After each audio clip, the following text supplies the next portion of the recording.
Hello everyone, চলো তোমাদের সাথে আজ একটা মিনি ব্লগ শেয়ার করি।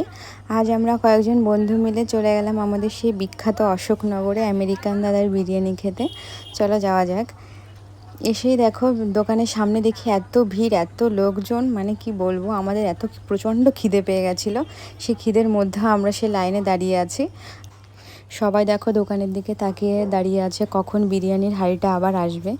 অবশেষে আমাদের অপেক্ষা করতে করতে আমাদের সেই সুস্বাদু বিরিয়ানির হাঁড়ি এসে হাজির। চলো এবার দেখা যাক বিরিয়ানিটা কীভাবে করে রেডি করে, কি করে কাটে। এবার দেখো বিরিয়ানির হাঁড়িতে চলে যাবে ঘি। আর দেখো পাশেই আমেরিকান দাদার বউ, মানে আমাদের বৌদি ইনস্ট্রাকশান দিচ্ছিল কতটুকু পরিমাণ কি ঘি দেবে।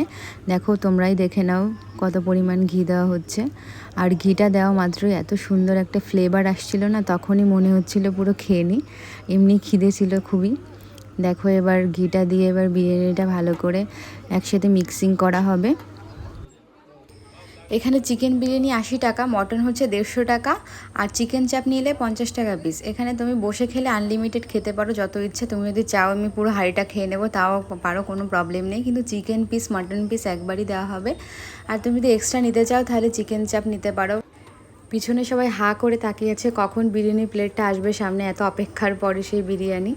আর বিরিয়ানিটা যেমনই টেস্ট হোক না কেন সবাই একবার হলেও মানে যাচ্ছে খেতে, কারণ কি ভাইরাল দাদা বলে কথা। যেমন ধরো আমরা এত দূর থেকে ফার্স্ট ভেবেছিলাম হাবড়ার হয়তো একদম কাছেই হবে, কিন্তু পরে দেখি না, সে অনেকটাই ভিতরে। মানে গিয়ে তারপরে আমরা কষ্ট করে শুধু গেলাম একবার টেস্ট করে দেখতে কেমন বিরিয়ানিটা খেতে, ভাইরাল দাদা বলে কথা। আর মোটামুটি যা ভালোই ছিল টেস্ট খেতে, অবশ্য খারাপ ছিল না। আর দেখো পিসগুলো, চিকেনের পিসগুলো দেখো অনেকটাই বড় ছিল। আগেই বললাম এখানে বসে যদি খাওয়া হয় তাহলে আনলিমিটেড, আর যদি পার্সেল করে নিয়ে যাওয়া হয় তাহলে পরিমাণ মতো দেওয়া হয়।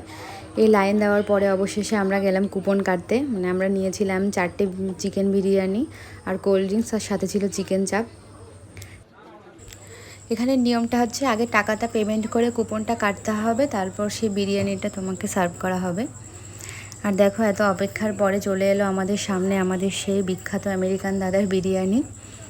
আর আমি এখানে দেখাচ্ছিলাম পেঁয়াজটা পুরো আমার মুখের মতো সাইজ ছিল, এতটা বড় ছিল। আর বিরিয়ানিটা খেতেও খুব সুন্দর ছিল, একদম খারাপ ছিল না বিরিয়ানিটা, ভালোই টেস্ট ছিল। আর চিকেনের পিসটা অনেকটাই বড় ছিল, এই দেখো দেখতেই পাচ্ছ কতটা বড়। খাওয়া দাওয়া করে অবশেষে আমরা বাড়ির দিকে রওনা হলাম। Thanks for watching.